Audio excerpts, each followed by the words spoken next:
Okay, let's unpack this. You know that feeling, right? Oh, yeah. That tiny knot in your stomach when you're in a conversation and you realize, uh-oh, my opinion is completely different from the person I'm talking to. Mm-hmm. The immediate urge. Yeah, the instinct is often just to hold back, bite your tongue maybe, Yeah. fearing that voicing a different view could somehow, I don't know, damage a relationship or spark an uncomfortable conflict. And we do miss out when that happens. We really do. We miss out on so much.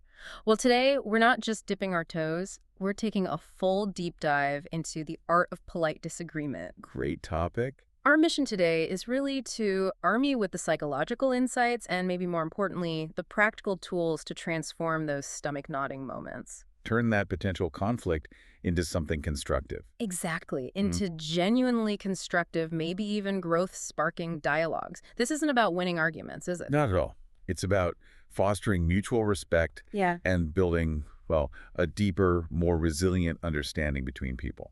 It's an incredibly powerful skill, actually. And our insights today are drawn directly from a really comprehensive guide, also titled The Art of Polite Disagreement. Ah, okay. And it isn't just theory. It's presented as a clear roadmap for navigating these challenging but absolutely essential conversations. Exactly, a roadmap. I like that. And by the time we wrap up this deep dive, you won't just understand why disagreement often feels so hard, so threatening sometimes. You'll have that toolkit. You'll have a practical toolkit, both verbal and nonverbal strategies.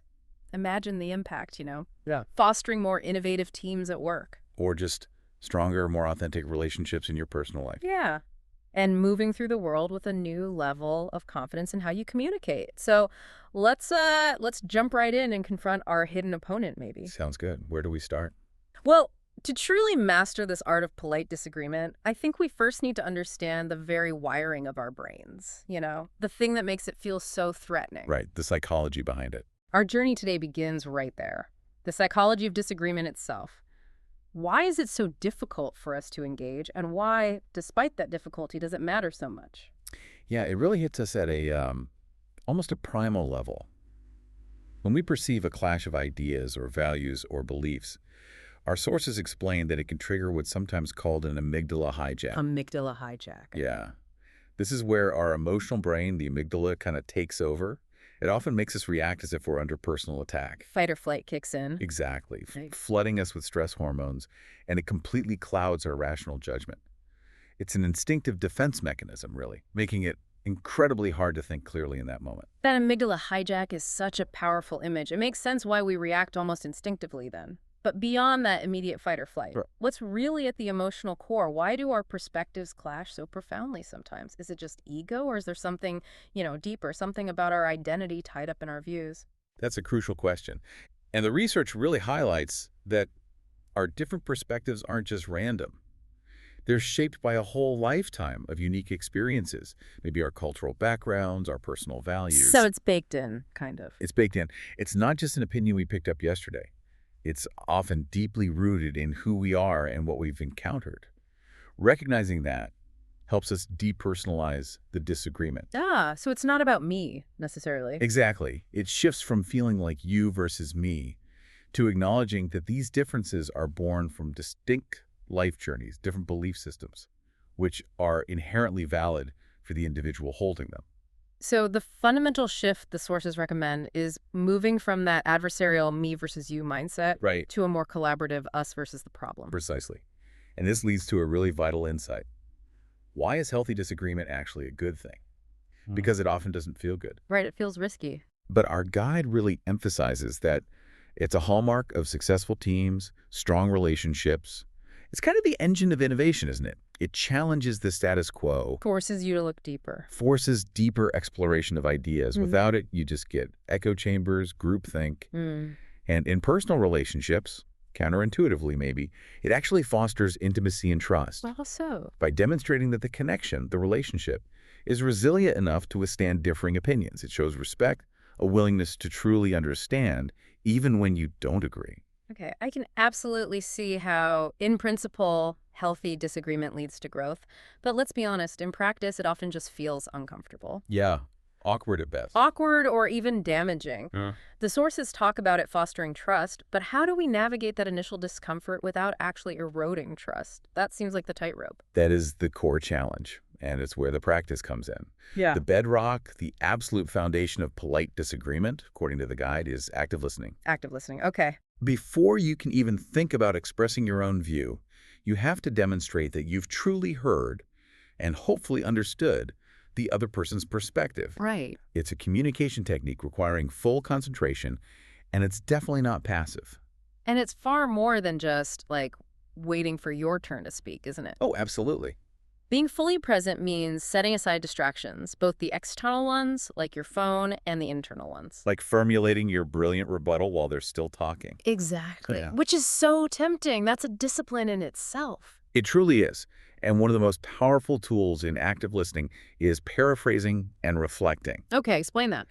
This means periodically restating what you think you've heard, but in your own words, using phrases like, okay, so if I'm understanding you correctly, you're saying that, or maybe it sounds like your main concern here is... So you're checking your understanding. You're checking, yes, but it does more than that. It not only confirms you're getting it right, it makes the other person feel genuinely heard, validated. Which probably helps calm down that amygdala hijack we talked about. Precisely. It helps them move out of that defensive state. Okay. And to really dig deeper, to truly understand, the guide recommends asking open-ended questions. These aren't just for gathering more facts, are they? No, not just facts. They're about encouraging elaboration, inviting the other person to share more of their reasoning or their feelings behind the reasoning. What kind of questions are we talking about? Give me an example. Sure, these are the questions that can't be answered with a simple yes or no. Think along the lines of, can you tell me more about why you feel that way? Or maybe, what experiences have led you to that conclusion? Ah, okay. They open things up. They convey genuine curiosity, a desire to understand their internal map, their perspective, rather than just setting up to challenge their position. And tying into that, acknowledging emotion seems crucial too. We're not just listening to the words, are we? Not at all. Yeah. We're trying to grasp the emotional undercurrent, paying attention to both their verbal cues and their nonverbal ones, their tone, their body language. Yeah. A simple, empathetic statement like, wow, I can see that you feel very strongly about this, can do wonders. It can really de-escalate tension. Because you're validating their feelings. Exactly. You're validating their feelings without necessarily agreeing with their premise. It shows you're hearing not just their words, but their human experience too. And that connection is vital before you even think about introducing a differing view. Okay, so we've laid that strong foundation. Active listening, making the other person feel heard, respected, understood, hopefully. Now, what are some of those key phrases or approaches the sources recommend for gently introducing our own potentially differing viewpoint? How do we build on their idea without just, like, bulldozing it? Excellent question. The key is often to soften the disagreement. You want to create a bridge, not a wall. Okay. One common technique is acknowledging their point first. So instead of jumping straight to, I disagree, which can feel quite harsh, Yeah, very confrontational. you might say something like, I see what you're saying, and I understand your concern, however, or even more collaboratively, that's a valid point, and I'd like to add this perspective. I really like that idea of using partial agreement too. Finding some common ground, even if it's small, Yes. it makes the disagreement feel more like a collaboration than a battle, right? Something like, I agree with you up to a point, but that's a classic. Or maybe, while I agree with you on this specific point, I do have some reservations about.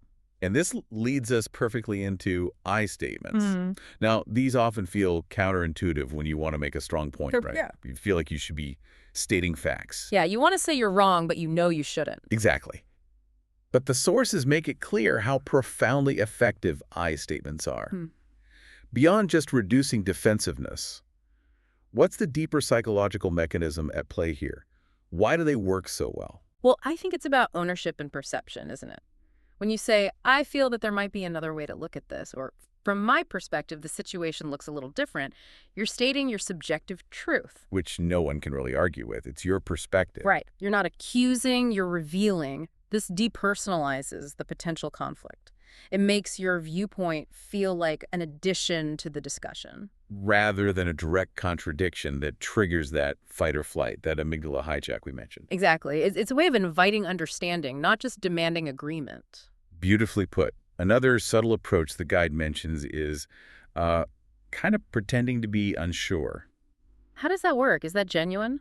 Well, it's not about being disingenuous Yeah. necessarily. It's more a polite way to introduce doubt without a direct challenge. You might say, I'm not so sure about that, or I'm not entirely convinced that. It just opens the door a crack. Okay. Softens the entry. And sometimes, the sources say, a judicious apology can soften the blow, though you probably don't want to overuse that.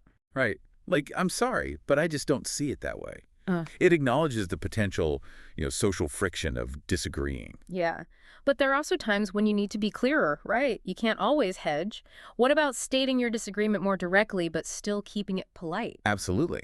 For those moments, phrases like, I respectfully disagree, or perhaps I have a different opinion on this matter, or even just simply, I see things differently, are ideal. Clear, but respectful. They are clear, unambiguous, but they still convey respect for the other person's right to hold their own view. Okay, here's where it gets really interesting for me. Turning your disagreement into a question. Ah, yes. This is a powerful one. This approach seems to transform a potential standoff into more of a joint exploration. Instead of just stating your counterpoint flat out. You pose it as something to consider together. Exactly. So instead of saying, well, you haven't considered X, which sounds accusatory, Right. you'd ask perhaps, have you considered the possibility of that? Or what about the potential impact on? It invites them to engage with your idea. Yes. It invites them to actively engage with your perspective rather than just feeling like they need to defend against it. It's a key technique for collaborative problem solving, really. And this leads us to a linguistic tip that the sources highlight as surprisingly powerful. The art of using and instead of but. Oh, this is huge. Explain that, because but feels so natural when you disagree. It does, but think about it. The word but often negates everything that came before it, right? It creates opposition almost instantly. So if you say, I see your point, but I disagree, you're essentially wiping out your acknowledgement. Undoing the validation you just gave. Exactly. It's a profound psychological shift. The word but essentially says, ignore what I just said. Here comes the real point. By using and, I see your point and I have a different perspective to share. You're literally adding to the conversation. Building on it. You're building on what's been said rather than tearing it down. It transforms the dynamic from you're wrong to here's another way to look at it, which is far more inviting for collaboration and genuine understanding. Wow. What a subtle yet, profound psychological shift that creates. Okay, so we've armed ourselves with this verbal toolkit, these phrases, to introduce our perspective gently or maybe more directly, but politely. But what happens if our words are saying one thing and our body is screaming another? The nonverbals, crucial. Because, as they say, actions, or in this case our posture, our face, often speak far louder than words, don't they? Precisely. The sources emphasize that congruence here is absolutely critical. Your nonverbal cues aren't just like supporting players. They're not background music. No. They're the silent symphony that either reinforces your message of respect or completely undermines it. If your words are open but your body is closed off, the message gets really muddled. Yeah. People trust the nonverbals more. Right. Like if you say, oh yeah, I'm totally open to hearing your different view, but your arms are crossed tight and your jaw is clenched. Yeah, the body's telling the real story there. So open body language is crucial. Trying to avoid crossed arms, keeping your posture relaxed and, well, open.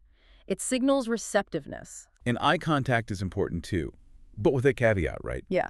You want to maintain appropriate eye contact to show you're engaged, paying attention. But you have to be careful not to stare because that can be perceived as aggressive or challenging. Right. Finding that balance. Presence, not dominance. Exactly. Presence, not dominance. And of course, your tone of voice. This is huge. Oh, yeah. A calm, steady tone can de-escalate tension almost immediately, whereas raising your voice or dripping sarcasm, well, that's just going to pour fuel on the fire. Yeah, it's an immediate signal of your emotional state, isn't it? It really is. And these aren't just, polite gestures for the sake of it. The sources reveal their crucial microsignals. Things like nodding slightly, maybe a little verbal affirmation like, or I see. The act of listening cues. Yes. They keep the other person's thinking brain, their prefrontal cortex, engaged and help prevent that emotional brain, the amygdala, from taking over. A simple nod isn't just about hearing. It's signaling validation. Which is critical for keeping that channel open for when you do share your differing perspective. Absolutely. Yeah. And finally, just respecting personal space. Yeah. Being mindful of cultural norms around the two standing too close can feel intrusive and really escalate discomfort without you even realizing why. Okay. So we have these amazing tools, verbal and nonverbal. Mhm. But how do we apply them effectively in different situations? Because navigating disagreements definitely varies depending on the context, right? Huge difference. Let's start with the workplace. We've all been in that meeting, maybe, where an idea you strongly disagree with is gaining traction. How do you handle that? In the workplace, the primary focus, according to the sources, should always be on the issue, the task, the project, not the person proposing the idea. Keep it professional. Keep it professional. Avoid making it personal at all costs. Frame your disagreement in terms of a shared goal. For example, my concern with that approach is that it might not align with our overall goal of increasing efficiency this quarter. See? It's about the goal. Right, not your idea is bad. Exactly. Mm. And crucially, try to come with solutions, not just problems. If you're disagreeing, be prepared to offer an alternative, or at least suggest a pathway towards finding one. Constructive criticism. Yes. And also, know when to take it offline. If a discussion gets too heated or bogged down in a group setting, suggest discussing it further one-on-one or in a smaller group. That's great advice for keeping things productive and professional at work. But what about in our personal relationships? Our partners, close friends, family? The emotional stakes feel so much higher there. They absolutely can. Disagreements there can feel very threatening to the relationship itself. Yeah. The guide suggests explicitly reassuring your partner or friend of your commitment to the relationship. Remind them that a disagreement on this one thing doesn't threaten the whole thing. So you might say something like, Maybe, look, I really want to understand your perspective here, even if I don't agree right now, because we are important to me. Something like that can be incredibly reassuring. that lowers the defenses. And it's okay to hit the pause button too, isn't it? If emotions are running really high. Definitely. Taking a time out, agreeing to step away from the conversation, and revisit it when you're both calmer is a really smart, emotionally intelligent move. Because the goal in personal relationships isn't really to win the argument. No. It's usually about finding a compromise or an understanding that works for both of you. And of course, practicing empathy throughout, really trying to understand their feelings and their perspective, even if you don't share them. These skills seem even more critical when we get into really sensitive topics like politics or religion, where people's core values are right there on the table. Oh, absolutely. Those are the conversations that can escalate fastest. So how do you approach those? Well, first, you might want to acknowledge the sensitivity right up front. You could start by saying something like, I know this can be a sensitive subject and people feel strongly, but I'd like to share my thoughts, not necessarily to change yours, but just so you understand where I'm coming from. Setting the intention clearly, understanding, not conversion. Exactly. The goal there usually isn't to convert someone to your viewpoint, but maybe to understand theirs better and for them to understand yours. And sometimes, despite all your best efforts, all the politeness and active listening, Sometimes you just have to let it go. you just have to be prepared to agree to disagree. Knowing when to gracefully end the conversation and preserve the relationship is a real sign of emotional intelligence. It's not failure, it's wisdom. That's particularly true, I imagine, when we factor in something we haven't talked much about yet, the role of culture. Oh, that's a huge, often overlooked factor.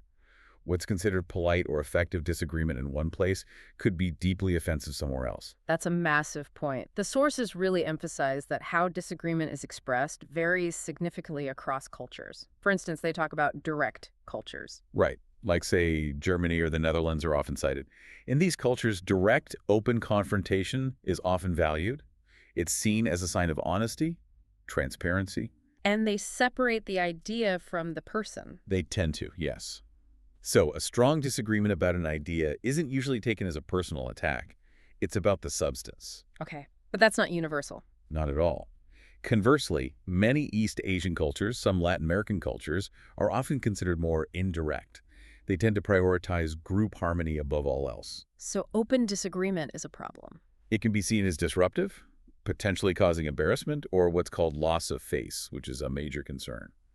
In these contexts, disagreement is often expressed much more subtly, How so? maybe through suggestions, implications, hesitations. Even silence can signify disagreement, which can be really easily misinterpreted by someone from a more direct culture. They might not even realize disagreement is happening. Wow. So zooming out for a moment, it means just being mindful, being aware of these differences is essential, especially in cross-cultural communication. Absolutely essential. What seems polite and clear in your own cultural context might come across as rude, confusing, or even aggressive in another. So you need to adjust your approach. You need to adjust, observe the local norms if you can, and just be open to different communication styles.